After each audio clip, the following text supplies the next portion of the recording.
Are we ready? Okay. Ah! What? All right. Hi, guys. This is Vivian, 007, Media Maven, Positive Light, an Impactor. There's so many AKAs I could go on and on about.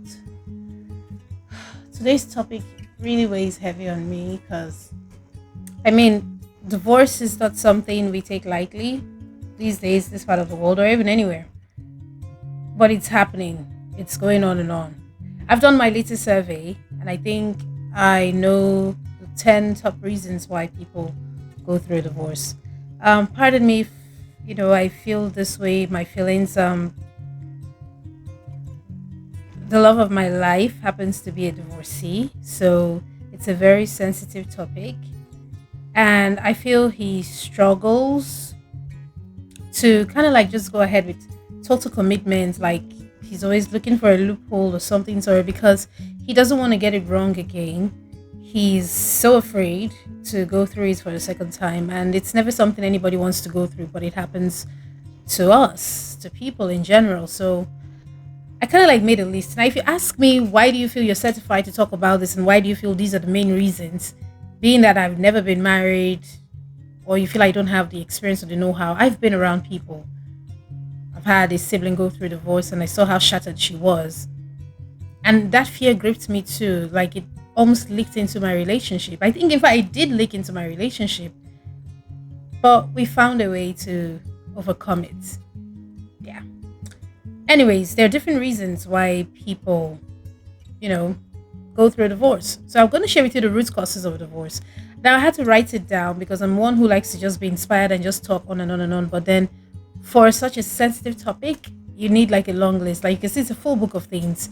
I've done my full research, but I've come to the conclusion and the deduction of these things that are really the root causes of divorce all over the world. The number one, insecurity. Insecurity, comes in different ways. You snooping through your partner's phone, putting a tracker on your car trying to find out where they are, aside for security reasons, but basically just to know their every move. You not, respecting them is coming from a place whereby you're insecure, so you feel you need to do that to your partner. And I feel insecurity is one of the root causes. The moment you start feeling insecure about yourself, you start looking for loopholes, you start looking for reasons you feel your partner is cheating, and then you never know, it might just open a can of worms. So you need to be careful, how your insecurity leaks out. Do not let it even leak. Check it before it gets out of hand. The second thing is social media. Social media puts a lot of pressure on a lot of relationships. I say it puts pressure on relationships because, we've had cases whereby yourself and your partner will be under a hot, heated debate, thinking whether or not you guys should post your relationship status out there or not. This is while dating. Now, not to not talk about when you're married. I've seen a lady who is legit still hoarding her husband. Like, we have no idea, sis, who your husband is, and we don't care. But sometimes we want to know who your partner is just because we want to be sure that they're not married to someone else or a ghost in another village. But notwithstanding, it should be a decision between you and your partner if you want to put your whole lives out there on social media. Sometimes it might just open things you don't want. Sometimes it might be your best way of giving this person reassurance and validation that you really do love them. But whatever the case is, do not let social media be a problem in your marriage. It can also be a problem when you have a partner who is rooted in always trying to update their status, engage, check chats, and they forget that real life is happening to them real time, because these days there's always pressure and so much distraction when it comes to social media. So I can only imagine if you allow that coming between you and your partner. Another thing is ego and pride. Nobody wants to say sorry. Nobody wants to let go. Nobody wants to forgive. The other person is waiting for this person to call first, or this one is waiting for who's going to message first. The moment you start seeing it like, why am I the one always sending you a message first? Then there's a problem. I've seen that pattern. It happens a lot in relationships. It happened in mine. Once a guy starts telling me like, oh, I don't see your messages, I feel like there's a pressure that I need to now start sending you messages. No, you're probably the top of mind for me. You're probably on my mind 24/7. So if I wake up in the morning and I don't even message, you're already here. That should be enough. You have the girl. She's your trophy, or your jewel, or whatever it is you call her. Men have names they give different babes. Like, yeah, that is my most prized possessions. That's from from a South African guy. But basically, you know, let your pride and egos subdue it. Let it go. Okay? You don't need it in a relationship. I tell you for free, it costs you. Because you, the lady, you'll be proud. You're like, oh, I'm not going to message him. You're the guy, you'll be proud. I'm not going to message him. Guess what it's going to cost to both of you? Differences. It's going to keep you guys apart. It's going to make you drift away. The more you talk with your partner, the more you share things, the closer you guys get, the more bond you make. So the moment you start feeling like, oh, I'll wait first, it's going to give up. It's going to go on before you know it's already 4 years. You didn't end up with that person who could have been in love with your life and you're miserable with someone else.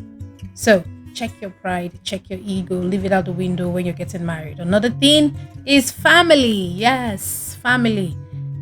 I've always had this talk whereby a lady's getting married to a guy, and the first thing he's saying is, oh, my mother's going to move in with us. A lot of young people don't understand. Like, your first 2 years of your marriage, you guys are going to keep trying to live together, know each other, study each other, have children together, travel the world together, make love together everywhere in the house. Why would you want to bring family into your space in that 2 years? I mean, they can come say hello, hi, I get it. Like, family living in the house is a no no.